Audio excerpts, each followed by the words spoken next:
Newsom wants to do the Maui plan. What do you think the Maui locals think of the Maui plan? Yeah. I'm sorry, there aren't any more locals living there anymore. Gavin Newsom and Karen Bass have already proven their incompetence and poor leadership during the Los Angeles wildfires. Now, as we experience rampant lawlessness and civil unrest, it's never been more clear they're unable to respond effectively and responsibly during calamity. Whether it's sheer incompetence or outright malevolence, the reality is stark. California's in a state of turmoil, and I ask my fellow Angelenos, why are Gavin Newsom and Karen Bass still in office? How much more of their destructive decision-making masquerading as leadership are we going to tolerate? Picture this. You're living in California. Sunshine, palm trees, the myth of opportunity. And yet, every week feels like the state is speedrunning a brand new crisis. Fires, crime, homelessness, businesses bailing, Hollywood packing its bags like it just saw the rent increase. And while regular people are out here trying to survive, the leadership class is acting like everything's totally fine. Or at least fine enough to give another speech about reimagining your neighborhood after it burns down. If that sounds harsh, good, because today we're getting into why Mel Gibson is going scorched earth on Gavin Newsom and Karen Bass, and why a lot of Californians are nodding along.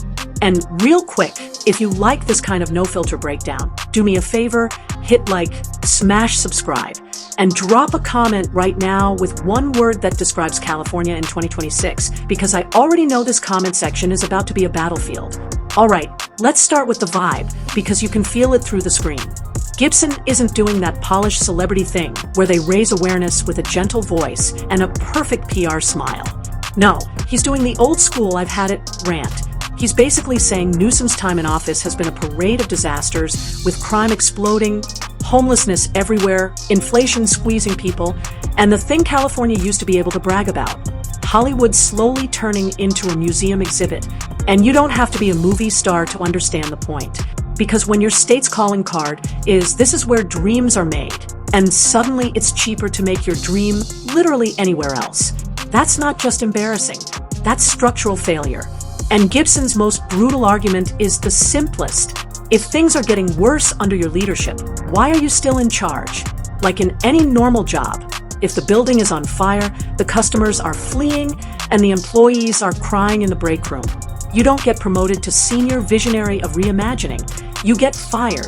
But in politics, it's like leaders get to fail upward as long as they sound confident while doing it.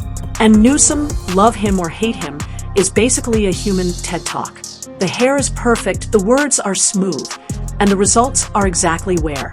And the tech industries have taken off, and many business and industries, they just left. They blew out of town because he's made it untenable for people to make a living here. Here's where it gets interesting. Gibson's not just complaining about vibes. He's pointing at something measurable, the business exodus. And before someone jumps in like, "Oh my God, companies move all the time." Sure, but when big iconic players start relocating, it sends a message, because these aren't broke little startups dragging a folding table to Austin. These are major companies that can afford to be anywhere, and they're choosing not to be in California. And the reason critics keep repeating is the same cocktail: high taxes, heavy regulation, high cost of living, and a political culture that seems weirdly hostile to the idea of making it easier to operate a business. Now, I'm not saying every company that leaves is a saint. Please, corporations will chase cheaper labor like it's the last slice of pizza at a party. But you can hold two thoughts at once. Corporations are self-interested.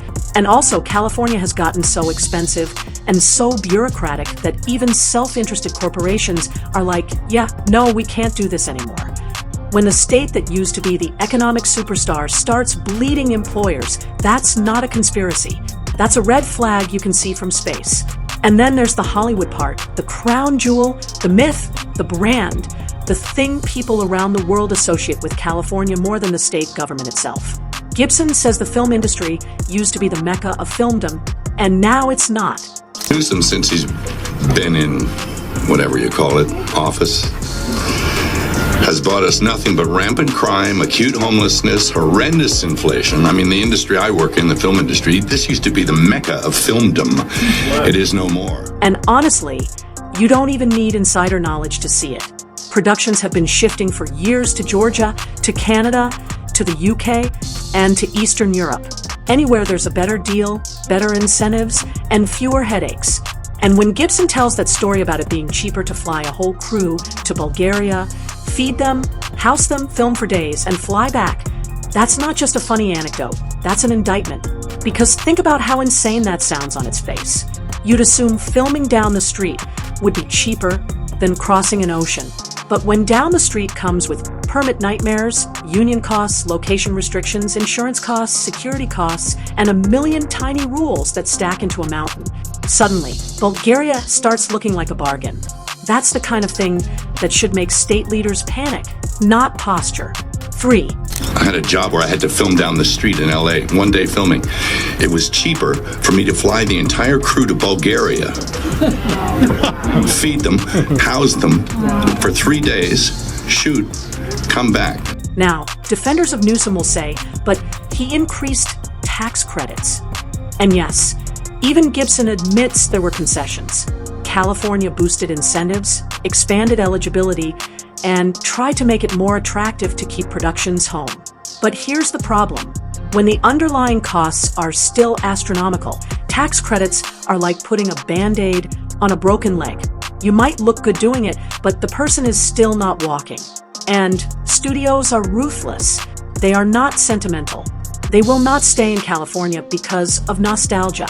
They will go where it's cheapest and easiest to make money. Period. And so now he and Karen, they want us to trust them to reimagine our city for us. No. Yeah. No. Oh, no, he's going to build. And every time a production leaves, it's not just Hollywood elites losing work. It's electricians, drivers, catering crews, costume departments, camera operators, editors, and the regular people who aren't famous, aren't rich, and can't just relocate to London for the next gig. When Hollywood shrinks in California, the pain hits working families first. So when Gibson frames this as leadership failure, he's really saying you're not protecting the ecosystem that feeds millions of livelihoods. But the rant doesn't stop at economics.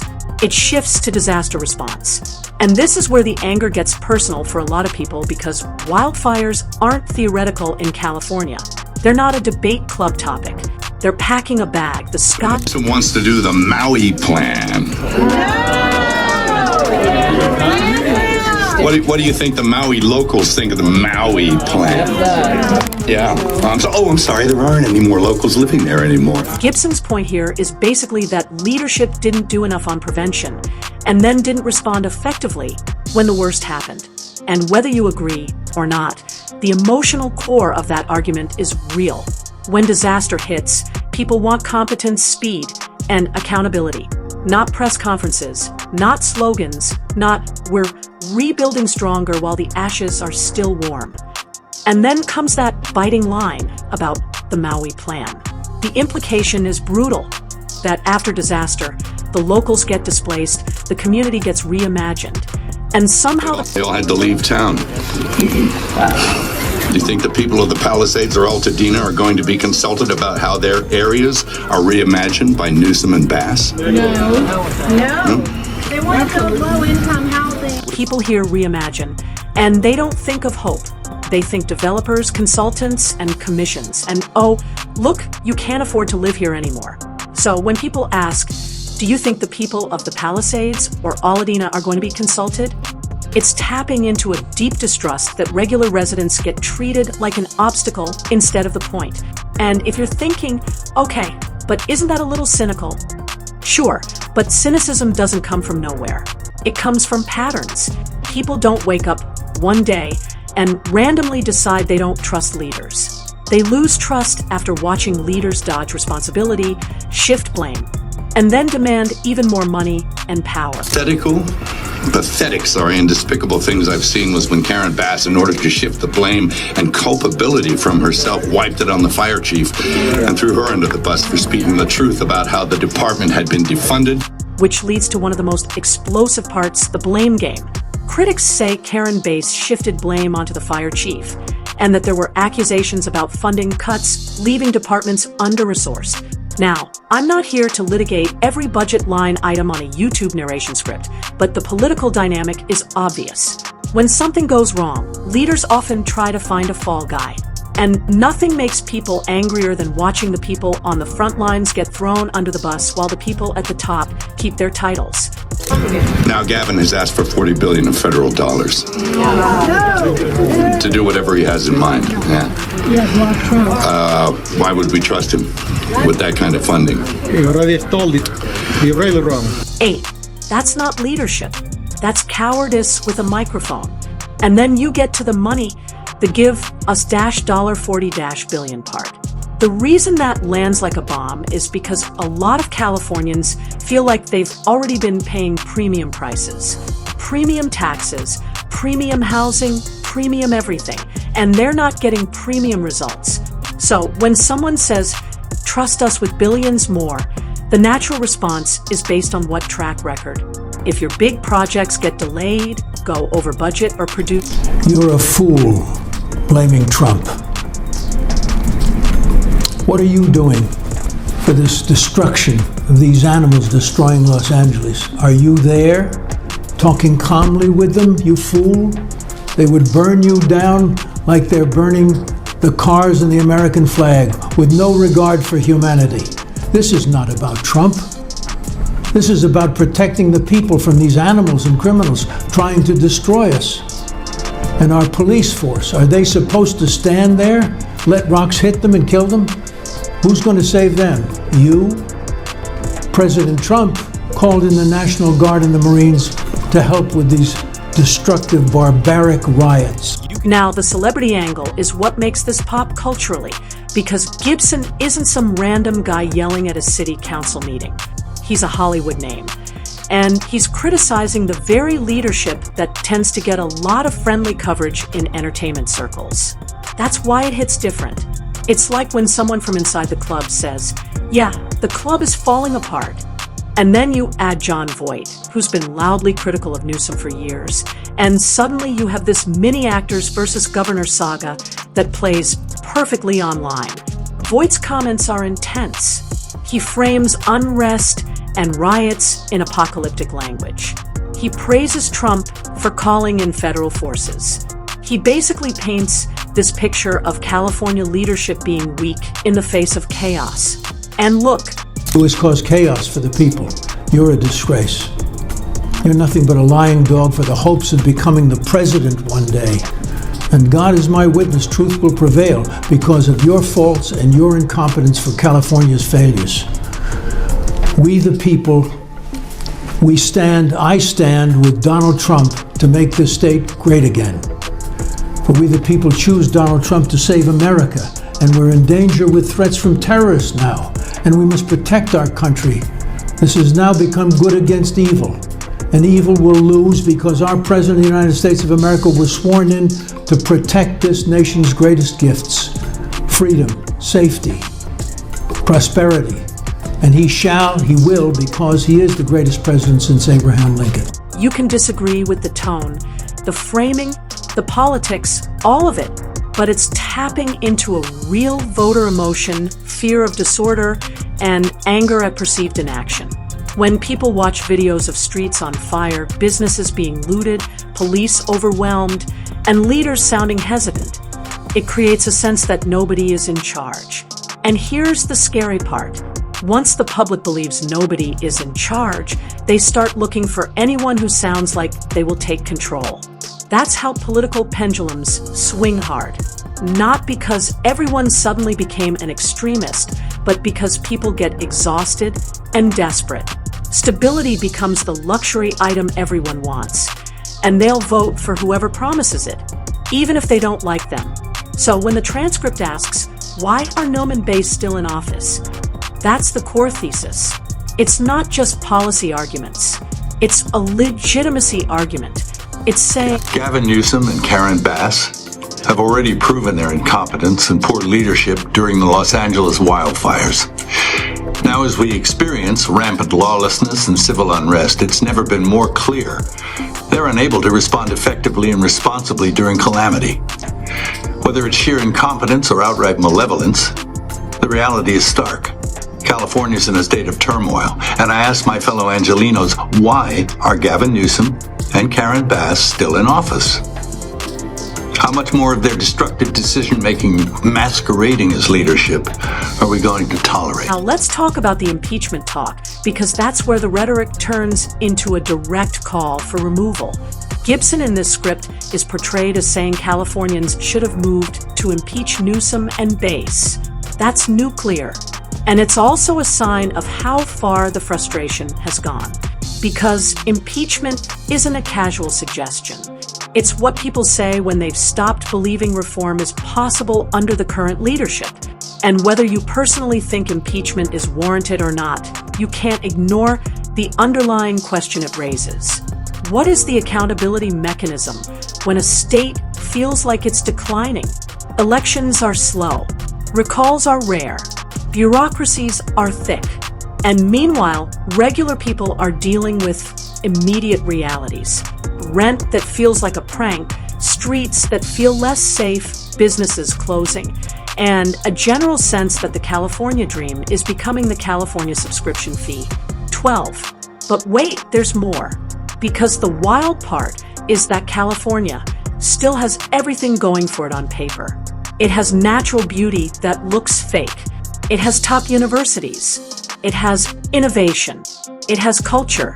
It has agriculture. It has ports. It has talent. It has money. A state with this much going for it should not feel like it's constantly one step away from a breakdown, which is why the anger gets so sharp. People aren't mad because they hate California. They're mad because they love what California could be, and they feel like leadership is squandering it. So here's the question I want you to sit with. If you're a leader and the cost of living is brutal, businesses are leaving, homelessness is expanding, and disasters keep exposing weak systems, what do? Do you tighten up governance and focus on basics? Public safety, affordability, infrastructure, and emergency readiness? Or do you keep selling visions and slogans while the foundation cracks? Because at the end of the day, this whole debate isn't really about Mel Gibson. It's about trust. Do Californians trust Gavin Newsom and Karen Bass to steer the state through crisis? Do they trust them to rebuild communities in a way that benefits the people who actually live there? Do they trust them to spend massive funds responsibly? Or has the trust account been drained so thoroughly that no speech can refill it? And if you're watching this from outside California, don't get comfy, because what happens in California doesn't stay in California. Trends start there. Policies, cultural shifts, media narratives, and economic signals.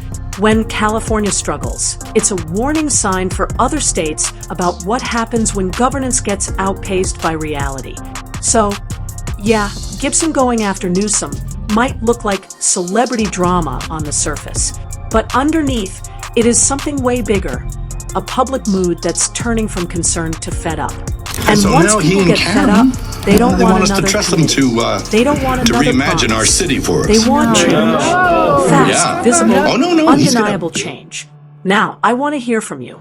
If you live in California, what's the biggest thing you've watched change over the last few years? Safety, affordability, jobs, quality of life, all of it. And if you don't live in California, do you think this is a uniquely California problem? Or do you see pieces of it happening where you live too? Drop it in the comments, because I guarantee you're not the only one thinking it. And if you made it this far, you already know what to do. Hit like, subscribe, and share this with that friend who's always saying California is fine while simultaneously sending you Zillow listings in 3 different states. I'll see you in the next one.